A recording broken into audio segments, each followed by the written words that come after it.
It's almost suicide, Thomas said, knowing he was putting off the answers. The grievers will come after us whenever we try to do it. All of them, the final test. He wanted to make sure they understood the stakes. The odds of everyone surviving were slim. So where is it? Newt asked, leaning forward in his chair. Over the cliff, Thomas answered. We have to go through the griever hole. Chapter 51. Albie stood up so quickly his chair fell over backward. His bloodshot eyes stood out against the white bandage on his forehead. He took 2 steps forward before stopping, as if he'd been about to charge and attack Thomas. Now you're being a shuck idiot, he said, glaring at Thomas, or a traitor. How can we trust a word you say if you helped design this place, put us here? We can't handle one griever on our own, much less fight a whole horde of them in their little hole. What are you really up to? Thomas was furious. What am I up to? Nothing. Why would I make all this up? Albie's arms stiffened, fist clenched. For all we know, you were sent here to get us all killed. Why should we trust you?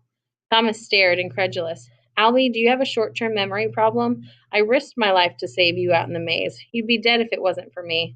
Maybe that was a trick to gain our trust. If you're in league with the shucks who sent us here, you wouldn't have had to worry about the grievers hurting you. Maybe it was all an act. Thomas's anger lessened slightly at that, turned into pity. Something was odd here, suspicious. Albie, Minhos finally interjected, relieving Thomas. That's about the dumbest theory I've ever heard. He just about got frickin' torn apart 3 nights ago. You think that's part of the act? Albie nodded once, curtly. Maybe. I did it, Thomas said, throwing all of the annoyance he could into his voice, on the chance that I could get my memories back, help all of us get out of here. Do I need to show you the cuts and bruises all over my body? Albie said nothing, his face still quivering with rage. His eyes watered and veins popped out on his neck. We can't go back, he finally yelled, turning to look at everyone in the room. I've seen what our lives were like. We can't go back. Is that what this is about? Newt asked. Are you kidding? Albie turned on him fiercely, even held up a clenched fist. But he stopped, lowered his arm, then went over and sank into his chair, put his face in his hands, and broke down. Thomas couldn't have been more surprised. The fearless leader of the Gladers was crying. Albie, talk to us, Newt pressed, not willing to let it drop. What's going on? I did it, Albie said through a racking sob. Did what? Newt asked. He looked as confused as Thomas felt. Albie looked up, his eyes wet with tears. I burned the maps. I did it. I slammed my head on the table so you'd think it was someone else. I lied, burned it all. The keepers exchanged looks, shock clear in their wide eyes and raised eyebrows. For Thomas, though, it all made sense now. Albie remembered how awful his life was before he came here, and he didn't want to go back. Well, it's a good thing we saved those maps, Minho said, completely straight-faced, almost mocking. Thanks for the tip you gave us after the changing, to protect them. Thomas looked to see how Albie would respond to Minho's sarcastic, almost cruel remark, but he acted as if he hadn't even heard. Newt, instead of showing anger, asked Albie to explain. Thomas knew why Newt wasn't mad. The maps were safe, the code figured out, it didn't matter. I'm telling you, Albie sounded like he was begging, near hysterical. We can't go back to where we came from. I've seen it, remembered awful, awful things. Burned land, a disease, something called the flare. It was horrible, way worse than we have it here. If we stay here, we'll all die, Minho yelled. It's worse than that. Albie stared at Minho a long time before answering. Thomas could only think of the words he'd just said. The flare. Something about it was familiar, right on the edge of his mind, but he was certain he hadn't remembered anything about that when he'd gone through the changing. Yes, Albie finally said. It's worse. Better to die than go home. Minho snickered and leaned back in his chair. Man, you are one buttload of sunshine, let me tell you. I'm with Thomas. I'm with him 100%. If we're gonna die, let's frickin' do it fighting. Inside the maze or out of it, Thomas added, relieved that Minho was firmly on his side. He turned to Albie then and looked at him gravely. We still live inside the world you remembered. Albie stood again, his face showing his defeat. Do what you want, he sighed. Doesn't matter, we'll die no matter what. And with that, he walked to the door and left the room. Newt let out a deep breath and shook his head. He's never been the same since being stung. Must have been one bugger of a memory. What in the world is the flare? I don't care, Minho said. Anything's better than dying here. We can deal with the creators once we're out, but for now, we gotta do what they planned. Go through the griever hole and escape. If some of us die, so be it. Frypan snorted. You shanks are driving me nuts. Can't get out of the maze, and this idea of hanging with the grievers at their bachelor pad sounds as stupid as anything I've ever heard in my life.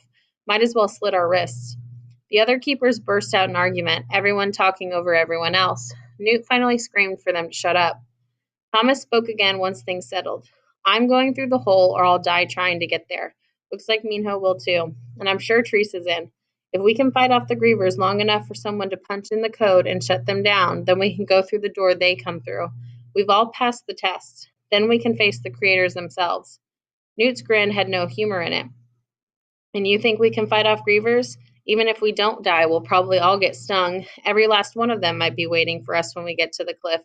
The beetle blades are out there constantly. The creators will know when we make our run for it.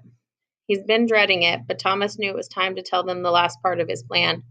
I don't think they'll sting us. The changing was a variable meant for us while we lived here, but that part will be over. Plus, we might have one thing going for us. Yeah, Newt asked. Can't wait to hear it. It doesn't do the creators any good if we all die. The thing is meant to be hard, not impossible. I think we finally know for sure that the grievers are programmed to only kill one of us each day. So somebody can sacrifice himself to save the others while we run to the hole. I think this might be how it's supposed to happen. The room went silent until the blood housekeeper barked a loud laugh. Excuse me, Winston asked. So your suggestion is that we throw some poor kid to the wolves so the rest of us can escape? This is your brilliant suggestion? Thomas refused to admit how bad that sounded, but an idea hit him. Yes, Winston, I'm glad you're so good at paying attention. He ignored the glare that got him, and it seems obvious who the poor kid should be. Oh, yeah? Winston asked. Who? Thomas folded his arms. Me. Chapter 52. The meeting erupted into a chorus of arguments. Newt very calmly stood up, walked over to Thomas, and grabbed him by the arm. He pulled him toward the door. You're leaving. Now.